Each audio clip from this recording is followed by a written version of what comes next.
This cottage cheese blueberry ice cream is one of my favorite ways to enjoy ice cream now. It's higher in protein, has no added sugar, and tastes just as good as traditional ice cream, only much healthier. Here's how to make it. Grab your blender jar or food processor jar. We'll add all of our ingredients in it. Add 1.5 cups of cottage cheese. I'm using whole milk today for the creamiest texture, but I've made it successfully with reduced fat before. Add 1 cup of fresh or frozen blueberries. Be sure to rinse your blueberries if you're using fresh. Add 2 tablespoons of melted coconut oil. This is what will help keep the texture smooth and creamy.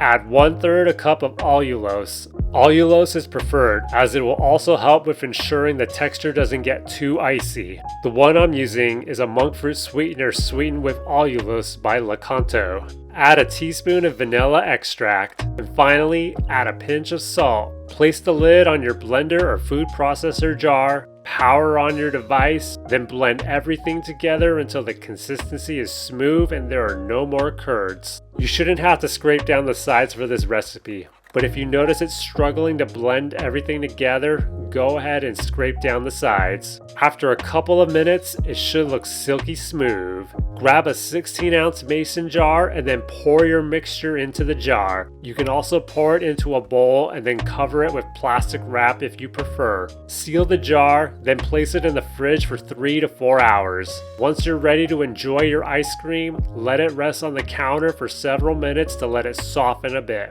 Then scoop out however much ice cream you plan to enjoy, and you're all set with your cottage cheese blueberry ice cream. I know what you're thinking, cottage cheese ice cream sounds nasty. I guarantee if you gave this to somebody and never told them there was cottage cheese in it, they would never know. It tastes so good that you don't even think about the cottage cheese at all. If you like this video, be sure to check out my other high protein dessert recipes. And if you found this recipe helpful, please like the video and subscribe for more healthy recipes every week.